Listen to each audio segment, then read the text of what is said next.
bienvenidos. Quiero saludar a las personas que están viendo este video a través de las redes. Y bueno, hoy nos toca hablar nuevamente sobre la historia del cristianismo. La semana pasada trabajamos sobre la historia del cristianismo y dijimos, bueno, hoy tenemos parte 1 y el martes que viene es el final, que es la parte 2, y hoy entonces es la parte número 2, donde vamos a estar enseñando sobre la historia del cristianismo. Quiero volver a repetir la introducción de la semana pasada. Yo les decía que la iglesia, bien, la iglesia cristiana no es una religión. La iglesia cristiana o el cristianismo es la relación de los hombres con Cristo.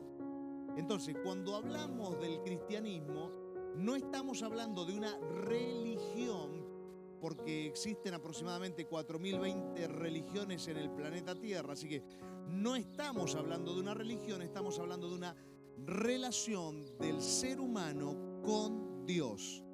Dice Primera de Juan, capítulo 5, verso 12. El que tiene al Hijo, al Señor Jesús, tiene la vida. Y el que no tiene al Hijo de Dios, no tiene la vida. Entonces, es muy importante entender esto, que la iglesia cristiana no es una religión, sino que es una relación del ser humano con el Hijo de Dios que tiene la vida y que nos da la vida a cada uno de nosotros. La semana pasada comenzamos tirando los títulos de lo que íbamos a hablar en la parte 1 y en la parte 2, y hoy le quiero repetir cuáles son esos títulos. La parte número 1, en la semana pasada hablamos del inicio en el judaísmo, hablamos de la persecución de la iglesia, luego el punto 3, los esparcidos, punto número 4, los padres de la iglesia, 5, la conversión de Constantino, punto 6, la expansión, punto número 7, la fuerza del papado, y número 8, el último punto que tocamos la semana pasada, fue el comienzo de las cruzadas. Hoy vamos a hablar en estos 30 minutos sobre, número 1, o ahí lo van a ver como número 9, la Biblia solo se puede escuchar en latín o leer en latín.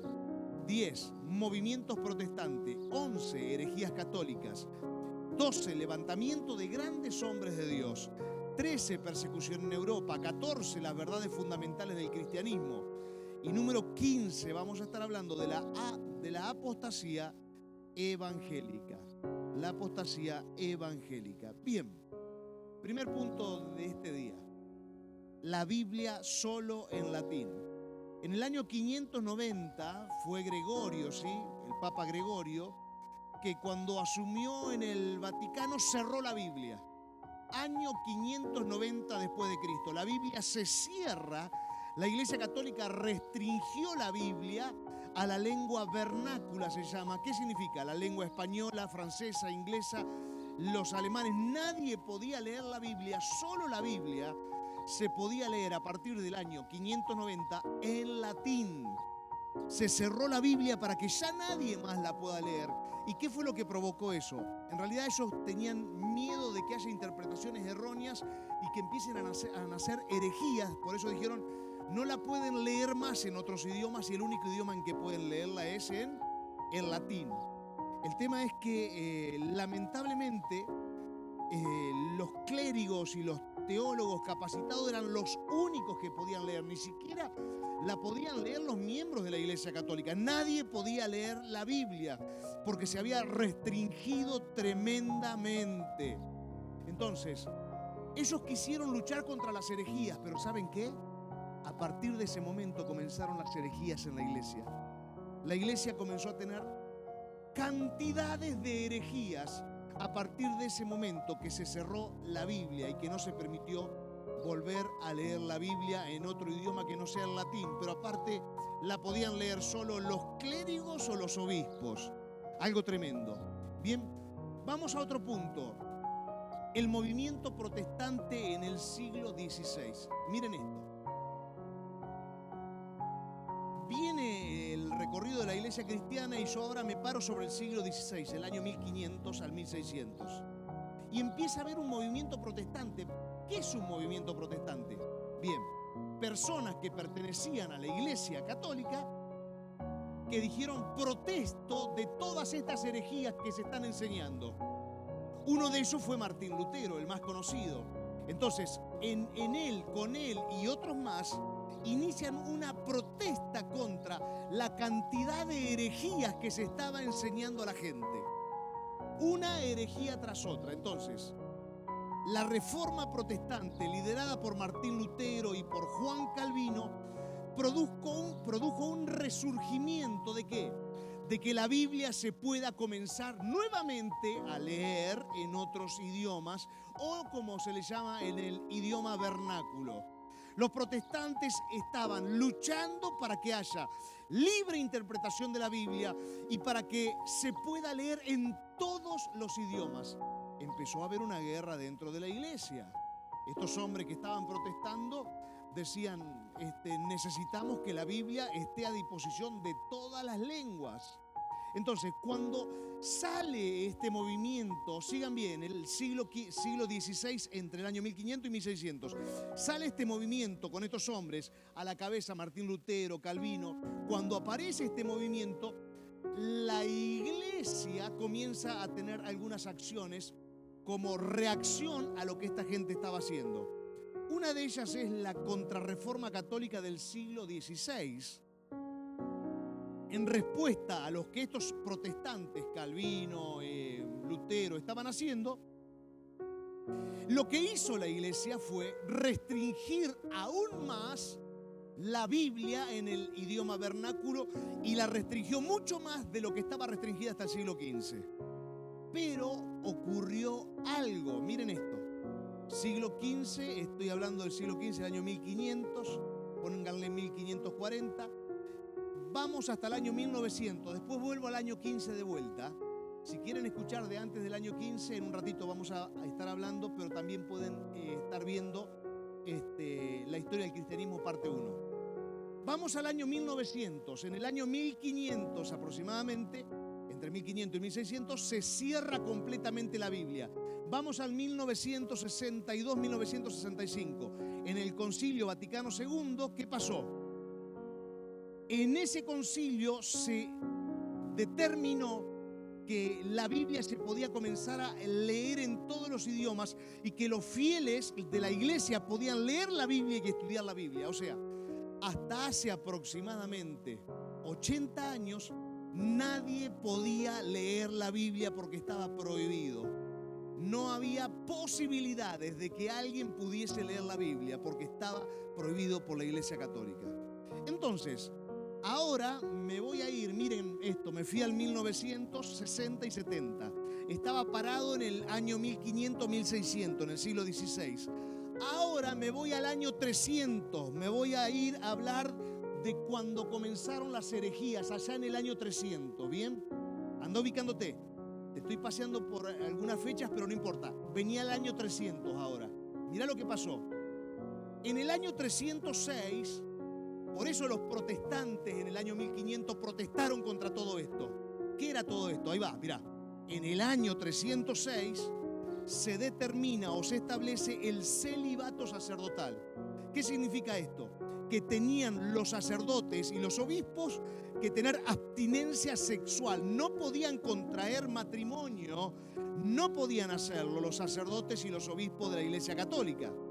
El origen de este celibato, ¿sí?, es en los primeros siglos de la iglesia, en el 306 estamos hablando, es el año, pero fíjense esto, en el origen, en el principio, la iglesia, los sacerdotes y obispos sí podían casarse y sí podían tener hijos.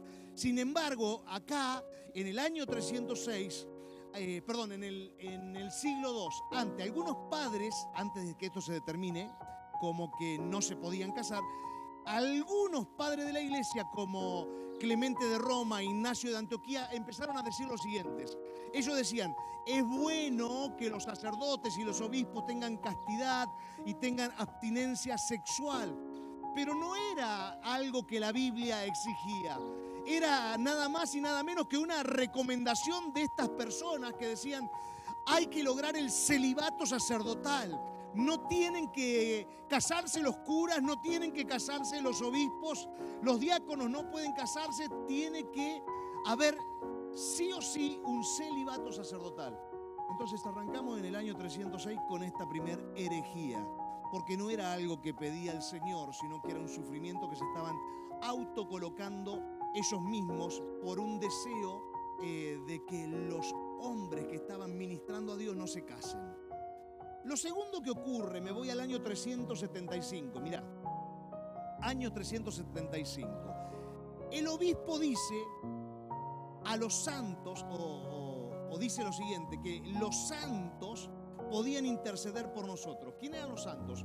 Algunos santos que están muertos, para ellos, bien, algunos santos que estaban muertos, como estaban cerca de Dios, la gente podía comenzar a rezarle a los santos, y los santos, como estaban cerca de Dios, iban a poder dar respuestas a las personas que hacían esas oraciones. Era un argumento fuerte el que ellos ponían, porque decían, ellos están cerca de Dios, ellos pueden interceder por nosotros, pueden pedir misericordia por nosotros. Una herejía total. Entonces, cuando en el año 1500 se levanta Calvino, se levanta Lutero, se levantan a protestar contra todo esto. Una locura. ¿Cómo vamos a estar orándole a una estampita? ¿Cómo vamos a estar rezando, orando, clamando a un santo? Si tenemos a Jesucristo, nuestro intercesor, que intercede como abogado nuestro ante el Padre todo el tiempo. Entonces, Lutero, Calvino y otros protestantes más empezaron a darse cuenta que esto era toda una mentira, que era todo un invento. Año 525. Me voy al año 525. Vamos para allá. La venta de indulgencias. Miren lo que comenzó a pasar en el año 525. O sea, la iglesia se venía a la banquina continuamente. El Vaticano necesitaba dinero para construir la basílica.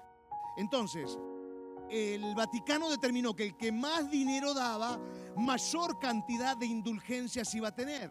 O sea, las indulgencias te hacían que en vez de pasar tanta cantidad de años en el purgatorio, pases menos cantidad de años y vayas directo al cielo si ponías plata acá en la tierra. En el año 526 el Papa Félix III establece la primera indulgencia. En el año 1095 el Papa Urbano II establece indulgencia para los que fueron a las cruzadas. En el año 1215 en el cuarto concilio se define la doctrina de la indulgencia. En el año 1476 se establece la indulgencia plenaria para los difuntos. O sea, si vos pagabas, podías sacar a los muertos de adentro del purgatorio, porque te permitían hacerlo. O sea que la Iglesia Católica comenzó a vender indulgencias como forma de recaudar fondos para la contribución de la Basílica de San Pedro en Roma, y esto se convirtió en un abuso total, ya que se empezó a entender que la salvación solo se podía comprar con dinero. Y acá es donde Lutero saca las 95 tesis en el año 1517, y una de las críticas más grandes de la tesis de Lutero era la venta de indulgencias y los abusos que la Iglesia Católica tenía. Y en la tesis número 62, Lutero dice: la Iglesia Católica no puede perdonar pecados, solo Dios a través de Cristo puede perdonar pecados. Esto estaba tremendo, claro. Imagínense, estos hombres en el año 1500 al 1600, siglo XVI, estaban protestando con mucha razón, porque se estaba viviendo algo antibíblico que nada que ver con la doctrina sana del Señor. En el año 666 se oficializa la extrema unción. ¿Qué es la extrema unción? La extrema unción se establece oficialmente en este año 666 durante el concilio de Constantinopla. O sea, si alguien va a morir, va al sacerdote, le pone la unción, el aceite con la unción, y ya la persona no va al infierno. ¿Están escuchando? La extrema unción, otra herejía más. Si alguien se está muriendo, no importa si tuvo un encuentro con Jesucristo, si recibió al Espíritu Santo, no importa. Va a la extrema unción, le colocamos la extrema unción y la persona pasa directo al cielo por causa de la extrema unción. Mentira. Mentira. Había algunos requisitos que tenían que tener. Tenía que ser católico bautizado, si no, no te podían poner la extrema unción. Tenía que tener una enfermedad grave, estar en peligro de muerte, tenía que tener la intención de recibir ese sacramento y tenía que ser capaz de recibir la comunión. Pero esto es todo mentira. La extrema unción no puede salvar a nadie. El único que salva es el Señor Jesucristo. Él murió en la cruz, derramó su sangre en la cruz por todos nosotros. Fue sepultado, descendió al Seol. Ahí en el Seol se llevó a todos los que estaban en el paraíso. Resucitó, presentó la sangre en el altar santísimo del cielo.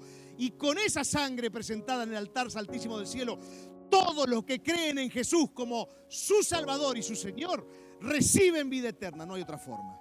Nadie va al cielo si no es por Él. Jesús dijo: yo soy el camino, la verdad y la vida. Nadie viene al cielo si no es por mí. Año 850, seguimos con las herejías. Año 850 se establece el agua bendita. El agua bendita. El agua bendita es un elemento sacramental en la Iglesia Católica que se utiliza para purificar y santificar a las personas, lugares también y objetos. O sea, con el agua bendita podés santificar a una persona. Se le pueden limpiar los pecados, los más suaves, se le pueden limpiar con el agua bendita. Podés santificar esto, podés santificarlo, podés santificar este salón gracias al agua bendita. Eso es todo mentira. Es todo mentira. Cualquiera que se hace la señal de la cruz con el agua bendita ya estaba protegido por los ángeles de Dios. Mentira. El decreto de Gregorio IX, este Papa Gregorio IX, estableció la fórmula para la bendición de agua que se utiliza hasta el día de hoy. Año 1168. Vamos a hablar de Inocencio III. ¿Quién es este hombre? Es el Papa Inocencio III, que fue Papa entre 1198 y 1216. Un Papa muy, muy influyente en la historia de la Iglesia Católica. Durante su pontificado se produjeron cosas muy significativas. Mirá, la Inquisición, la matanza de todos los que no se sujetaban a Roma y al Vaticano. Este hombre ordenó asesinar a todos los que no obedecían al Vaticano. En el nombre de Dios, y yo lo puse acá con minúscula, en el nombre de Dios. En el nombre de Dios mataban a quien sea. El Vaticano mató como mínimo 100.000 personas en ese tiempo. Y mientras mataba, en el siglo XVIII el Vaticano se volvió el estado más rico de toda Europa. Por eso quise nombrar a esta persona, porque pegó unos golpes tremendos en el movimiento de la Iglesia Católica. Año 1215, la transustanciación. Esto es un concepto donde la Iglesia Católica, o sea, el propio sacerdote convierte la hostia y el vino en el cuerpo y la sangre de Jesús. Jesús dijo, cuando estaba con sus apóstoles, cada vez que hagan este acto, estarán recordando y haciendo memoria de lo que yo hice en la cruz. Cuando beban el vino, será figurativamente la representación de mi sangre derramada en la cruz. Cuando coman el pan, estarán figurativamente acordándose de mi cuerpo molido en la cruz. Pero ningún ser humano tiene la potestad de convertir el vino en sangre y nadie tiene la potestad de convertir el pan en el cuerpo de Jesús. La doctrina de la sustanciación se estableció oficialmente en el Cuarto Concilio de Letrán en 1215. Bajo el papado de este hombre que nombré recién, Inocencio III. En este concilio se definió que la Eucaristía es el sacramento en el que el pan y el vino se convierten en el cuerpo y la sangre de Jesucristo. Año 1303. Fuera de Roma no hay salvación. Fuera de Roma no hay salvación. La iglesia es la que salva, no Cristo. Miren a lo que estaban llegando, año 1303. La iglesia es la que salva y no Cristo. Esta doctrina establecía que fuera de la Iglesia Católica no hay salvación. Se conoce como la extra ecclesiam nullia salus, así se la llama. Y quiere decir, fuera de la Iglesia Católica no hay salvación. El Papa Bonifacio VIII emitió un decreto llamado Unam Sanctam, en 1303, el 18 de noviembre, que estableció que la única institución que puede salvar en la tierra es la Iglesia Católica. Y este decreto decía: es necesario que todos los seres humanos estén sometidos al pontífice romano para alcanzar la salvación eterna. Cuando la Biblia a mí me dice que el único que me puede dar salvación eterna es el Señor Jesucristo y nadie más. Vamos a el año 1546. El año 1546. Se agregan los libros apócrifos. La Iglesia Católica determina agregar 11 libros más al canon que ya habían elegido los padres apostólicos. Bien, ya lo habían elegido los padres apostólicos. La Iglesia Católica determina tener 11 libros más, que son Tobías, Judith, Primera de Macabeos, Segunda de Macabeos, Sabiduría de Salomón, Eclesiástico, Baruch, Carta de Jeremías, Primera de Esdras, Segunda de Esdras, adiciones a Esther. Esto fue en el Concilio de Trento en 1546. El Concilio de Trento estableció oficialmente el canon católico, incluyendo los libros apócrifos. ¿En respuesta a qué? Como los protestantes estaban empezando a protestar, los católicos dijeron: vamos por más. La Iglesia dice: vamos por más. Ahora, al canon que hicieron los padres apostólicos, nosotros ahora le modificamos y le agregamos 11 más. Año 1834. Año 1834. El Papa promulga la canonización. En este año 1834, presten atención, Gregorio XVI promulgó la encíclica que estableció la doctrina católica sobre la canonización de los santos. La canonización es un proceso por el cual la Iglesia Católica declara que una persona es santa y la incluye en el canon de los santos. O sea, hay una serie de requisitos que si la persona la cumplió, ya esa persona es santa y se le puede hacer una estampilla y se le puede orar, porque esa persona está muy cerca de Dios y puede hacernos unos grandes favores. Cuando la Biblia dice que el único intercesor entre los hombres y Dios es Jesucristo. Año 1870 se declara la infalibilidad papal. ¿Qué es esto? La infalibilidad papal se declaró en 1870, que significa que el Papa no comete errores. Lo que el Papa dice esto, lo que el Papa dice es lo que Dios está hablando. Esto se determinó en el Concilio Vaticano I, convocado por el Papa Pío IX. Definió la doctrina de la infalibilidad del Papa en la construcción dogmática. Entonces, ellos determinaron: el Papa tiene autoridad suprema sobre toda la Iglesia. 2. El Papa es infalible cuando hable. 3. La infalibilidad del Papa es en materia de fe y moral. Año 1960. El Papa Juan XIII por primera vez permite leer la Biblia y mandó a quitar la misa en latín. Año 2000. Miren lo que ocurre. Se declara a María corredentora de la salvación. El 8 de junio del 2000, el Papa Juan Pablo II aprobó una declaración de la Congregación para la Doctrina de la Fe que afirma que María es corredentora y mediadora de la salvación. Sin embargo, esta declaración no fue una definición dogmática oficial. Ahora, miren lo que pasó 5 años después. En 2005, la Congregación para la Doctrina de la Fe emitió una nota clarificadora. Miren, establecieron que ahora María no es corredentora, ¿sí?, sino que María es corredentora en sentido de que coopera con Cristo en la salvación. Señores y señoras, María no murió por nosotros. Por nosotros murió el Señor Jesús. Es más, Lucas 1:47, ¿saben lo que dijo María? Mi espíritu se regocija en Dios mi Salvador, hablando de Jesús.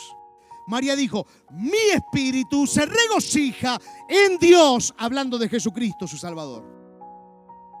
Y Gálatas 1, del 6 al 8 dice: estoy maravillado de que tan pronto os hayáis alejado de lo que os llamó, del que os llamó por la gracia de Cristo. para seguir un evangelio diferente. No que haya otro, sino que hay algunos que os perturban y quieren pervertir el evangelio de Cristo. Mas si aún nosotros o un ángel del cielo anunciar otro evangelio diferente del que os hemos anunciado, sea anatema, sea esa persona anatema. Bien, está pasando todo este lío y se comienzan a levantar los hombres de Dios. Vamos a hablar del levantamiento de los hombres de Dios. Se levanta Juan Bidúe, profesor de la Universidad de Oxford en Inglaterra, que se opuso a los papas, a los cardenales, se opuso a los monjes y que pudo traducir la Biblia en inglés. Se levantó otro hombre más, Jan Hus, rector de la Universidad de Praga, que atacó los vicios del clero, condenó la venta de la salvación a través de las indulgencias, condenó el purgatorio. A este hombre lo prendió fuego la Iglesia Católica. Se levantó un hombre llamado Martín Lutero. Este hombre se levantó contra el purgatorio, contra la autoridad papal, contra los sacramentos, contra el clero corrupto. Escribió 95 tesis de lo que la Biblia decía y de lo que decía el Vaticano. Y lo vivieron persiguiendo para matarlo, no lo pudieron matar. Pero bien, estos hombres se comenzaron a levantar, y muchos hombres más que no voy a estar nombrando, pero comenzaron a ser levantados por el Espíritu Santo. Ahora comenzó a ocurrir algo fuerte. Ahora viene una persecución, bien, en toda Europa. A estos hombres que se estaban levantando de parte de Dios los comienzan a perseguir. Viene una gran persecución. Y ante esa persecución, estos hombres de Dios comenzaron a irse, ¿sí?, a diferentes naciones, y se empezaron a ir. Ahí tienen en la pantalla. Primero Inglaterra, se fueron a Países Bajos, que hoy es Holanda, se fueron a Alemania, a Suiza, empezaron a emigrar a los Estados Unidos. Y acá hay algo muy importante, miren. Estados Unidos es la primera nación fundada sobre la Biblia. Y Estados Unidos tiene toda su constitución basada en la Biblia. Se fueron a Sudáfrica, se fueron a las Islas Británicas de Irlanda y de Escocia. En fin, empezaron a expandirse por todos lados gracias a la persecución que la Iglesia Católica estaba haciendo contra estos protestantes que estaban diciendo: lo que están ustedes enseñando es mentira porque la Biblia no lo enseña. Y las 95 tesis de Martín Lutero sacaron a la luz lo que dice la Iglesia y lo que dice la Biblia respecto a cada una de las herejías que Martín Lutero expuso en sus tesis. Muy bien. Y ahora nos vamos a ir a un lugar donde vamos a hablar de cuáles son las verdades fundamentales que estos hombres defendían y que tenemos que defender hasta el día de hoy. Número 1, la inspiración de la Biblia como regla de fe y conducta. Número 2, el nacimiento virginal de Cristo. Número 3, esto defendía esta gente, ¿bien? Y tenemos que defender nosotros. Número 3, la deidad de Cristo con naturaleza humana y divina. Número 4, la Trinidad, la doctrina de la Trinidad, Padre, Hijo, Espíritu Santo. Número 5, la resurrección corporal de Jesucristo. Número 6, la salvación por gracia, no por obras. No hay que hacer ningún esfuerzo, es gracia nada más, un regalo de Dios inmerecido. 8, la redención por la sangre de Jesús. 9, nacer de nuevo por el Espíritu Santo. Esto es lo que esta gente defendía y por lo cual luchaba con todas sus fuerzas. Muy bien, ahora vamos a ir a un lugar, llegando ya casi al final del mensaje. Quedan unos minutitos. Vamos a ir a lo que se llama la apostasía de la Iglesia evangélica. O sea, no me quedo hablando solamente de la apostasía de la Iglesia católica. Vamos a hablar también de la apostasía de la Iglesia evangélica. Recuerden las verdades fundamentales de las que yo acabo de hablar. La mayoría de las iglesias evangélicas se han olvidado de hablar de las verdades fundamentales. Es lamentable, pero es lo que nos está ocurriendo en este tiempo. A mediados del siglo XIX empieza la apostasía de la Iglesia evangélica. Entre el año 1970 y 1980 se dio muchísima entrada al misticismo. Bien, ¿Por qué?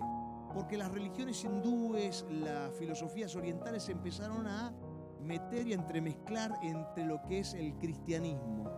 Entonces, tuvieron muchísima validez las experiencias místicas. Y recuerden esto, el cerebro tiene el pensamiento mágico. Entonces al cerebro, al alma, no le cuesta nada introducirse en lo místico y avanzar sobre lo místico. Entre el año 1970 y 1980 empezó lo místico a fluir en todas las iglesias, en la gran mayoría de los países. El pueblo de Dios, bien, empezó a determinar, o sea, la iglesia empezó a determinar que si no hablas en lengua no tenés al Espíritu Santo. Primero, lo místico, vivir de lo místico, todo lo místico, es una herejía. Yo no lo veo a Jesucristo, o no lo veo a Pablo, viviendo de lo místico. Uno se tiene que afirmar sobre los cimientos bíblicos, ¿bien? Cristo no anduvo haciendo misticismo. Pablo, que es el referente, o sea, el ministro para, o el apóstol ministro para los gentiles, que somos nosotros, para este tiempo de la humanidad, Pablo tampoco estuvo jugando un partido al misticismo. Eso es una herejía. Vamos para otro lado ahora. Mucho tiempo empezó a decirse, el que no habla en lenguas no tiene al Espíritu Santo. Mentira. No es una condición que hables en lengua para tener el Espíritu Santo. Muchísimas personas no hablan en lengua y están llenas del fuego del Espíritu Santo. Otra herejía. Vamos a otra herejía más. Se empezó a propagar allá por el año 90 en muchos lugares lo que es la risa santa. La risa santa, que la gente se empieza a reír y ¿qué más? Y también empiezan las personas a tirarse al suelo. ¿Y qué es lo que empezó a ocurrir?